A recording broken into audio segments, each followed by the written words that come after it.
Naivasha is home to giant flower companies, a multi-billion shilling subsector that has earned Kenya a global name as one of the best rose-growing and exporting countries. But the sector is now troubled in a disturbed town.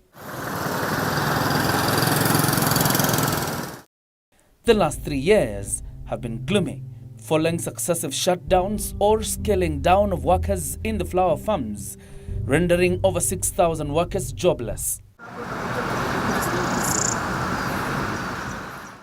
At the heart of a trouble rocking the flower farms are concerns that tax rates in Kenya are too punitive to flower farmers, forcing some of them to relocate. These guys use a lot of diesel. It is heavily taxed. These guys use a lot of chemicals. They are heavily taxed. These people also brings in some expatriates. They are heavily taxed. So everything. And the government yet is not even giving a waiver. Government accused of failing to salvage the situation and give tax incentives among other measures, as well as policy directives that would make investments in floriculture lucrative. The biggest shocker was the shutdown of a Karuturi flower farm back in 2016. Karuturi had started experiencing turbulence in 2013, unable to pay its workers and remitting statutory deductions. Banks such as CFC Stanbic Bank were breathing fire on the managers' necks over a debt that had hit 340 million shillings in 2014. After successive strikes by its workers blocking the management from accessing their offices, a High Court ruling would allow receiver managers to take charge and try to revive the fortunes of a flower farm. Before its fortunes started dwindling, Karuturi was perhaps the biggest flower farm in the world, harvesting 6.5 million flower stems on a daily basis. In March this year, the court granted CFC Stanbic the go-ahead to auction Karuturi's assets over an accumulated debt of 1.8 billion shillings. Sisi pia wakati walikuwa wanataka kuwa receiver managers wakitaka kuchukua hiyo shamba, tulikuwa na uwezo ya kuwapeleka mpaka kotini, tukawaregister as one of the great wenye wako na deni. So pia vile kunaendelea pia tunafanya follow up tujue kama kuna kitu yoyote itatokea. Unlike hii yenye tulikuwa tunaambiwa kwa wanataka ku-auction. Unajua wakisema maneno ya ku-auction pia sisi we are not for that. Tunajua ki-auction ni yule receiver manager ndiye atapata, receiver managers ndio watapata tu pesa yao. And so today, the land on which the Karuturi flower farm sits on is bare. The only evidence of its past glory being remnants of polythene papers that used to be greenhouses hanging loosely, left to dance with the wind. Approximately 300 million shillings owed to workers as arrears and about 40 million as remittances to their sacco, sinking alongside with the source of their livelihood. Kampuni haikutupea anything. Dues zote hazikupewa. So bado tunadai kampuni pesa mingi sana. Kama 200,000 mimi kama general worker, nilikuwa general worker like 200,000 na sacco pia ilipotea na pesa. So hatuna anything kwenye tunaweza hata kurudi nyumbani imekuwa shida. Sisi pia tunafuatilia kiwango kuwa lazima tuhakikishe wafanyikazi pia wako na deni. Na sasa kama watafanya hivyo au nao yao itapatikana namna gani? And so we seek to put faces to the stories of desperation that have now become all so common in a village dubbed DCK. Naivasha was the epicenter of a 2007-2008 post-election violence, with most of them just beginning to reconstruct their lives when the misfortune of a closure of Karuturi struck. Meet Mzee Musa Njine.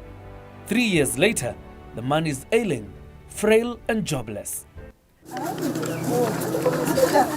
His plea that his dues be paid so he can seek medical treatment has yielded nothing except frustration. It's an emotional interview that we have to keep disrupting because Mzee Musa is slowly losing his hearing abilities, yet his tears keep pricking his eyes owing to his experiences. Sasa mimi naomba serikali inisaidie kwa sababu sina uwezo ingine yoyote ninaweza kufanya. Serikali tu baba yetu ajue.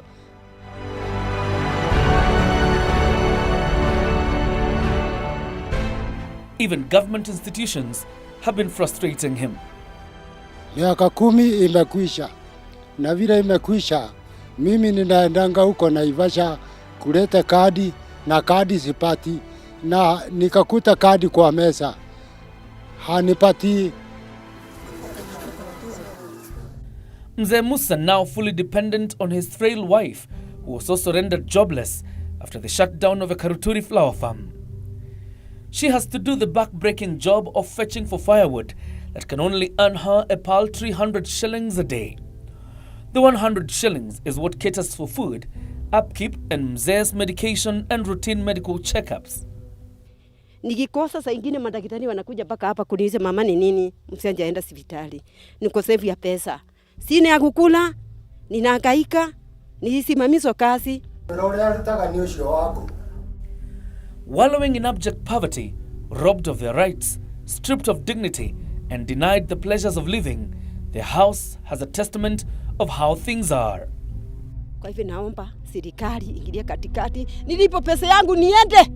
Kama kuna bali kama wata nichukua, nikae niende kwangu. Bali nitaenda hata kama niende nitasaidiwa na watu huko mbele. Pata kuhangaikia hapa Naivasha. Sina samba.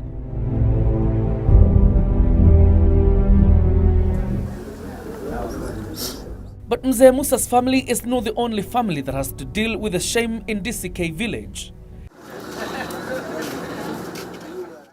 Some have spent over 25 years in the village and are raising children in the same village. Housed by Karuturi, but now facing threats of eviction as banks rush to recover their money. Hata sisi saa hii mimi nikikwambia nitaenda wapi, hakuna mahali nitaenda. Niko hapa.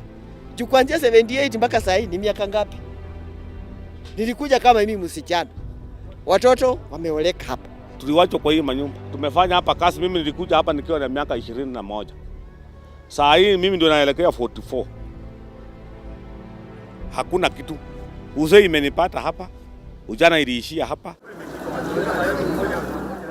CFC and its receivers have employed guards from the ranks of former workers whose sole mandate is to ensure that they never talk to journalists and that nobody films the remaining shell of what Karuturi Flower Farm is. From this crowd standing with us are guards angry with our filming, afraid of confronting us. The former workers are accusing Karuturi Flower Farm managers and the government of neglecting them. Vile ilifungwa some 3 years ago, tuko tu hapa tunatafuta kazi, wengine wanafanya kazi za jua kali ili tu survive, watoto wapate kitu ya kukula na kwenda shule. Wakuje watusaidie kwa njia mbili. Kama hakuna pesa ya kutulipa, hii shamba iko na mwenyewe, mwenye alikuwa ametuajiri, atukatie ka 50 by 100 ili tujisaidie na hako ka kitu. Kwa sababu pesa yetu inatosha hiyo 50 by 100. The shutdown of Karuturi had ripple effects. Small-scale traders in the silent town have borne the brunt as broke customers kept away from their businesses. Nilifutwa kimadharau lakini nikaachia Mungu. Na wakati kampuni ilikuja ikafungwa, nikawa locked out sasa. Kwa sababu hakuna sasa watu, hakuna watu wa kununua vitu. Ukileta vitu vinakaa hapo mpaka vinaoza unatupa. With such closures rocking the boat and causing a leak in people's lives, other not-so-orthodox means of fending for self-creep. This is DCK town in the outskirts of Naivasha town, once a mushrooming urban center, but now a pale shadow of its former self following the closure of a Karuturi flower farms. The sun has already settled down. The rains have come. This means some families have to settle down for the night. But for others, work has just begun. The social ills of a night. Some have resorted to hating the red streets of Naivasha as they seek to make ends meet. We are alerted of a popular street where most of them flock. And so we wait for darkness and we begin working. We have to film secretly. It's a dangerous job, but you have to get the pictures, our subjects, unsuspecting. There's an upsurge of crime in Naivasha and the nearby villages such as DCK and Kimere, with locals attributing it to the joblessness occasioned by the shutdowns. The Kenya National Chamber of Commerce Nakuru Chapter Director Kamau Njuguna decries the economic loss that has hit Naivasha, with a loss of 6,000 jobs and impending closures by other flower farms. And we are commanding about 75% of the total wildflowers. And out of that, 65 is coming from Naivasha. You can imagine how much that you're talking about. And you know, it trickles all the way. It's not about job loss. It's not about economy being lost. No. Look at the Kenya Power and Lightning, for example. How much power did they use to consume? Look at the revenue that we're paying to the government. How much revenue was that paying to the government? Njuguna is hopeful that the government can still salvage the situation and get to the root of the rot in the floriculture subsector. Look at health, for example. Yeah? Now, as we speak, that place is invaded by a lot of HIV and AIDS victims because there is nobody who is taking care of them. They were just thrown out there on the streets. And what really kills me coming from the Chamber of Commerce is the distance of the government with the private sector. What troubles us, though, is the secret of nature in which flower farm owners operate and the sizable chunk of economy that will be cut off if flower farms such as the prestigious Oserian farm and others follow the Karuturi path. The floriculture industry earns Kenya about 550 billion shillings. Over the last 3 years, that fact has been tested with the closure of several flower farms and the relief of workers from duty, about 6,000 of them. But one thing is for sure, the closure of flower farms such as Karuturi has left behind a trail of pain, depression and poverty. And if the government does nothing to salvage the situation, then there are yet another people who are waiting to be condemned to poverty. John Jacob Curia, Channel 1 News.